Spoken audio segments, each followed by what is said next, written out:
С этими рецептами мы открываем сезон осеннего меню и познакомлю вас сегодня с двумя корейскими салатами из тыквы. Один из них будет острый, а другой теплый. У меня в общей сложности 600 грамм тыквы в расчете на два салата, 300 грамм на один и 300 грамм на другой.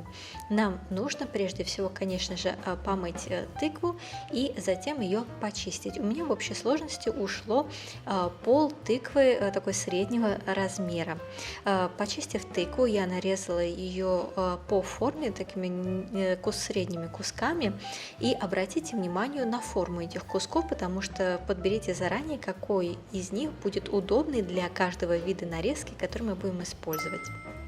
Для одного салата острого нам потребуется нарезать тыкву тонкой соломкой. Для этого я сначала нарезаю на тонкие кусочки, а потом превращаю это ножом в соломку. Можно воспользоваться слайсером, что гораздо удобнее.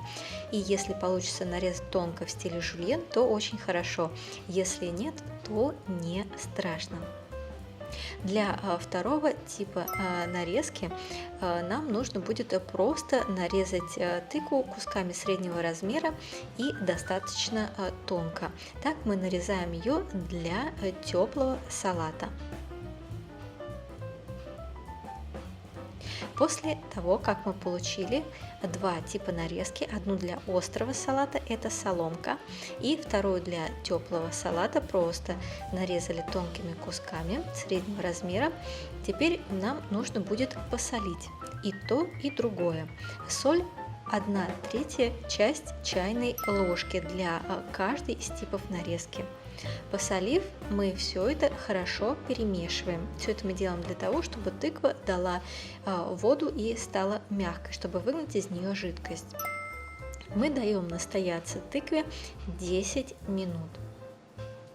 За это время мы подготовим соус для острого салата, который делается гораздо быстрее и проще, чем теплый салат. Делаем соус.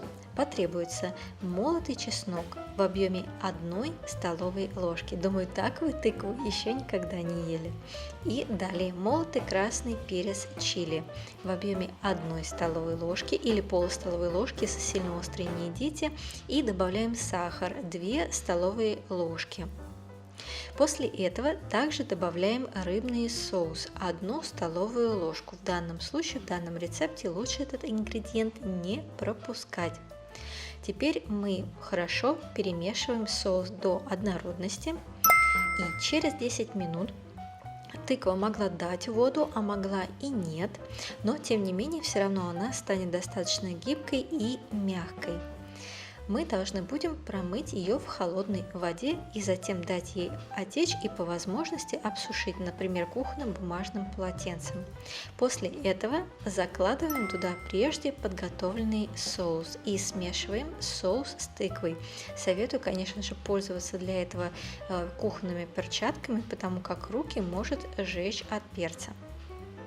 И, собственно говоря, можно подавать салат к столу. Хранить вы его, кстати, можете в контейнере в холодильнике в течение 2-3 дней и по необходимости подавать к столу. Посыпаем перед подачей щепоткой кунжутных обжаренных семян. И все, наш первый салат, острый салат из тыквы, готов. Теперь приступаем к теплому салату. Как я и говорила, тыква за это время могла дать воду, а могла и нет, но тем не менее она станет достаточно гибкой. И мы по истечении 10 минут промываем тыкву в холодной воде и даем ей немного отечь лишней жидкости. Далее мы нагреваем сковороду с 2 столовыми ложками растительного масла. Нагрев маслом, мы закладываем молотый чеснок в объеме 1 столовой ложки и пассируем чеснок.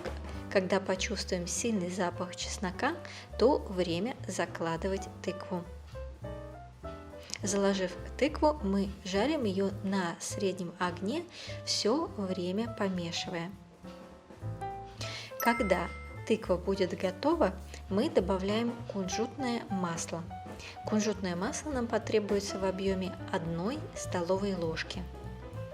Добавив кунжутное масло, мы все хорошо перемешиваем и снимаем с огня тыкву, потому как наше блюдо готово.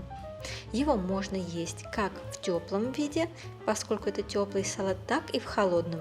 Можно хранить в течение 2-3 дней в контейнере в холодильнике и по необходимости подавать к столу. Перед подачей к столу мы посыпаем щепоткой обжаренных кунжутных семян. Также можно украсить тонко нарезанным красным перцем чили. Острое не едите, пропустите, это не обязательно. Ну так, для пикантности и для красоты. И наш второй салат, теплый салат из тыквы, готов. Благодарим вас за просмотр. Надеемся, что вам было интересно. И думаю, что этой осенью настало время попробовать тыкву по-новому. Тут салаты на каждого любителя, и острый, и не острый, теплый и холодный. Лайкайте, подписывайтесь, и приятного вам аппетита!